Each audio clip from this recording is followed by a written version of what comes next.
A long time ago, deep in the heart of the countryside, there was a great orchard. And at the bottom of the orchard, there was a winding river.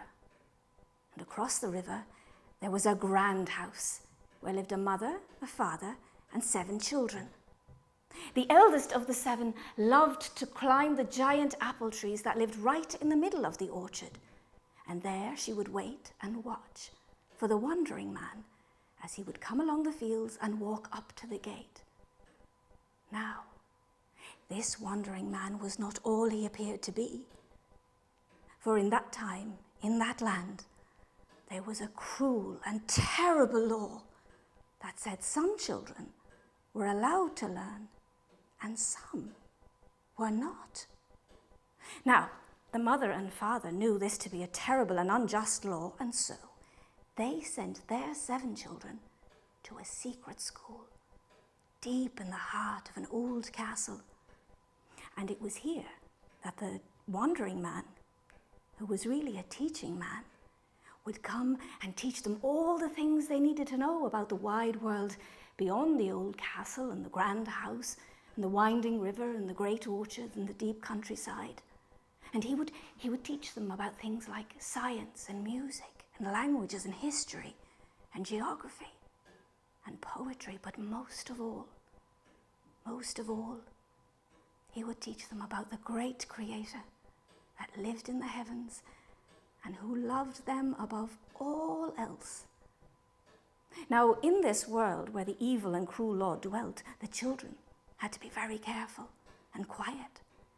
And so they learned to be watchful and to listen and to always be on their guard, for if anyone ever discovered what it was the learning man was teaching them, well then, a terrible thing would befall the mother, the father, and the 7 children. One day, the learning man came to the mother and father and said, "I have taught the eldest 2 girls all that I know. Now it is time for them to go and learn from those who know more than I." This made the mother and father very sad. For now they knew they would have to send their 2 precious daughters to a faraway land. But this would have to be done in secret, because the terrible and cruel law that did not allow the children to learn would not allow the children to leave, for they could travel no more than 5 miles from their home. And so, with a heavy heart, the mother and father sent for a sea captain and said, "We must send our 2 precious daughters to school far, far away from the old castle and the grand house and the winding river and the great orchard and the deep countryside. Can you help us?" And the sea captain, who was himself kind of heart and had 2 children of his own, replied, "Bring them by a light in the darkest of night, and away will we in the morn with the rise of the dawn." And so, with a hurry and haste, the 2 girls said goodbye to the mother and the father and the grand old house and the winding river and the great orchard and the deep countryside and the 5 siblings they were leaving behind. But before they left, their father said, "Please remember, my precious daughters, don't ever forget. Always be just in a kind and merciful way and lend yourself to charity whatever the day." And so the carriage rolled and heaved and creaked and squeaked as it took the 2 daughters away to the sea, for a cove was needed. Shh, secret and deep. And so the 2 daughters found themselves in a great city in a faraway land, where all the children were allowed to learn, and the cruel and terrible law could not reach them there. The 2 sisters loved the city, for it was full of light and laughter, and here they could learn all they needed to know about all there was to know. The elder sister wanted to know all about balls and dancing and parties and dresses, and the younger sister wanted to know all about dresses and balls and parties and dresses and dancing. But she also wanted to know about other things, like, why is it that some people are so very rich? And some people are so very poor. And she also started to ask questions like, well, what can those who are so very rich do to help those who are so very poor? One day, a great merchant arrived in the city, and he brought with him a most wondrous treasure, beautiful silk that moved and rustled with brilliance and colour. When the sisters saw this silk, they were enchanted, and at once bought from him the biggest and most beautiful bolt of golden silk fabric. The elder sister was so happy, she thought to herself, I think it impossible that I be happy anywhere else but here. But then, one day, a terrible sadness came to the two sisters when they received a letter telling them that their father had died. And so there was nothing for it but to pack up their things and the beautiful silk, send for the sea captain, and sail away back home. But not home to the grand house, or the winding river, or the great orchard, or the deep countryside. No, this was to the city, where everything was cold and grey and dark, and all the people were so very, very unhappy and so very, very sad, because they still had to live with the law that said some children were allowed to learn and some were not.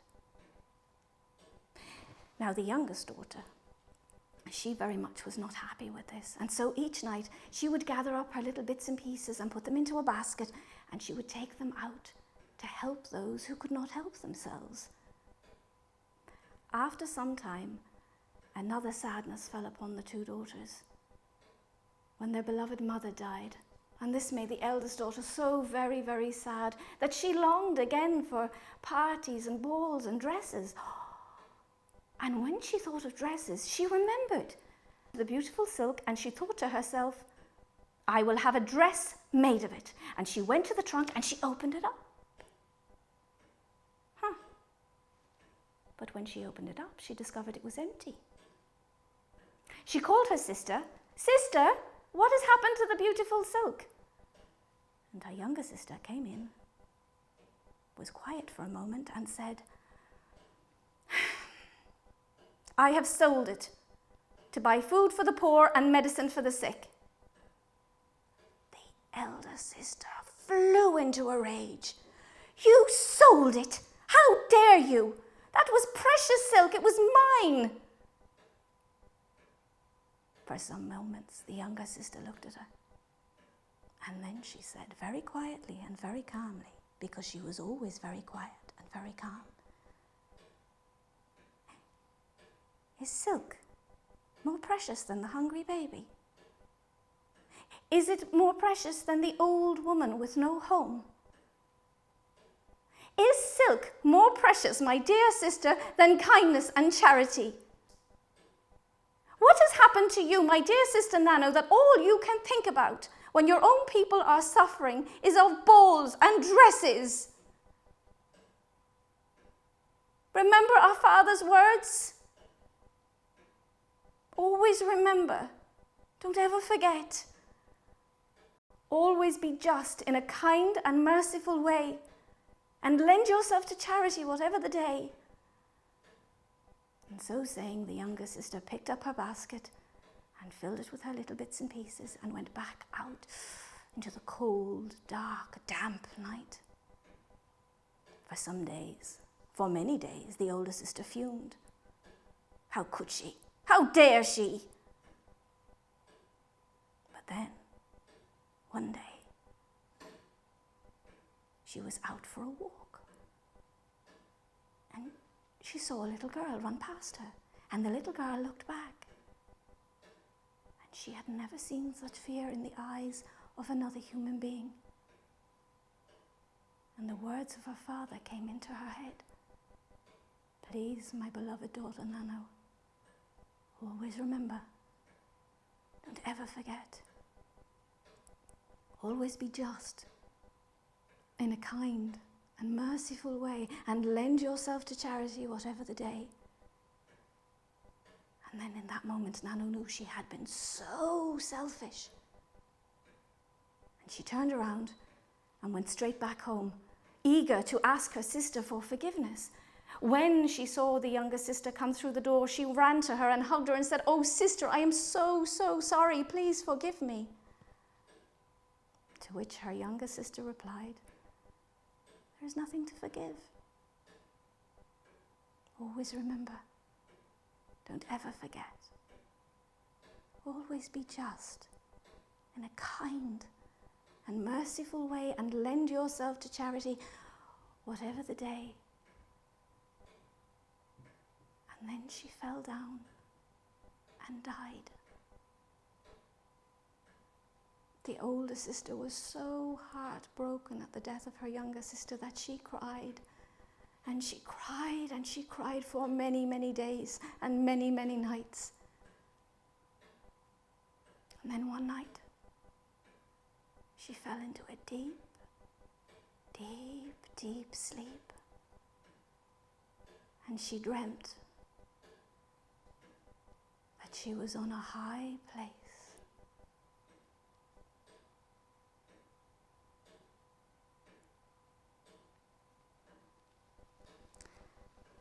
After my sister died, I began to have a recurring dream.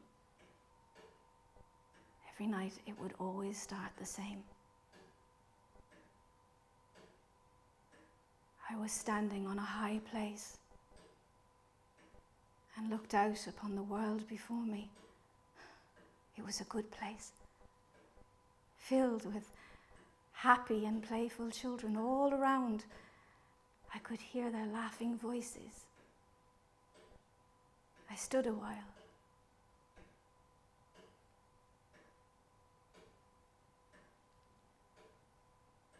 From across the sea, a fearful shadow crept across the land.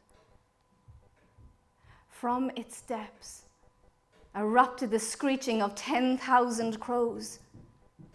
With a beating of hideous wings, they descended upon that good place. Ferocious claws, grasping, clutching, devouring the living hearts of the children before me. All and about, I could hear the shrieks of horror-stricken mothers, enraged fathers pulling every rock, every stone, every weapon, turning to dust before their hands. I watched as they watched the faces of their children become contorted, distorted, ravaged by ignorance, cruelty, and fear. And I could do nothing. From behind, I felt a torrent of light ignite and blaze with a power beyond knowing, whispering, "Do all in your power, Nano."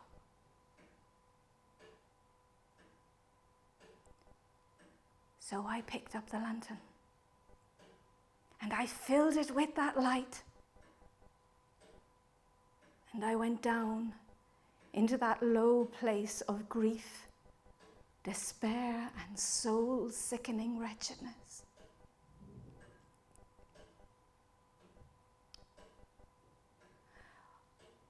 When I awoke, I knew that the light was education. And I knew that I would start a school for girls in Cork. I can still remember the first day. Martha, my maid, had agreed to be my accomplice in this. This day, I would send her on an errand. I had sent her on many errands before, but this was unlike the others. For this day, I asked her to get a good school mistress, to gather 30 children, girls, ragged, poor, those deemed worthless by society. I can still remember my heart beating as I watched her walk down the lane, She was better disposed than me to tread the grimy laneways, to weave in and out of the mud huts. I would have drawn too much attention to myself and to what we were about to undertake. And all I could think of on that morning was, what have I done? What potential danger do I bring down upon our heads? Because if we are discovered, the retribution will be swift and harsh. That morning, my brother Joseph and his wife Frances assumed that I was in the chapel at prayer. The following day was to be the first day of school. How innocent I was. How naive I was. What did I expect? That they would run into my school with open arms and a willing mind? Open indeed, open hostility. I had never heard such foul language. They were savage and wild, feral little things. And I will not deny it, they scared me to my very core. And I thought at once to go to the chapel and on my knees to pray. But something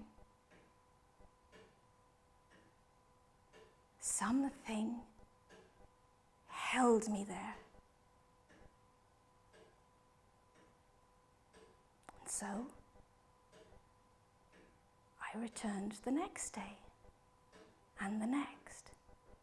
And I did all in my power to observe the children and watch how they learned. And I would show them pictures and explain things to them, and I would do it all again the next day and the next and the next. And then they really began to learn. We started with 30 children, and it grew and grew, but all of the time it still had to remain the utmost secret.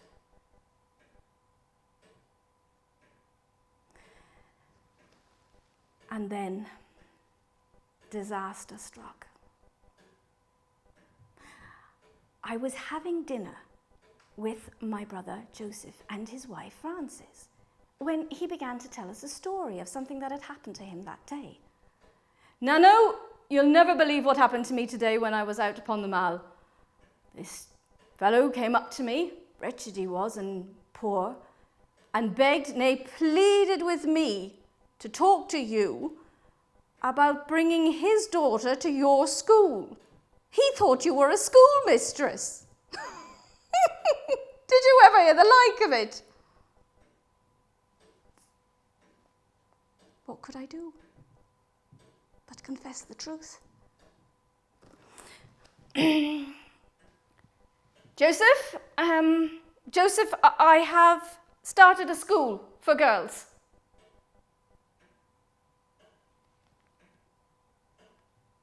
You've done what? I started a school for girls. Nano, have you lost your mind? How could you be so reckless? What dangers do you put us in and yourself, never mind so those poor unfortunate children? With that, he stormed out of the room. The following day, as I was leaving the school, my brother Joseph was waiting for me. "My dear sister Nano," he said, "please forgive me. I should not have said what I said yesterday. Who is there to help them, if not us? You, my sister, live the family motto, deeds, not words. That is the Nagle family motto." And I merely smiled at him and remembered the words of my father. "My dear brother, there is nothing to forgive. Please remember. Don't ever forget. Always be just in a kind and merciful way, and lend yourself to charity whatever the day." After that, my brother Joseph became one of the most staunchest supporters of our schools.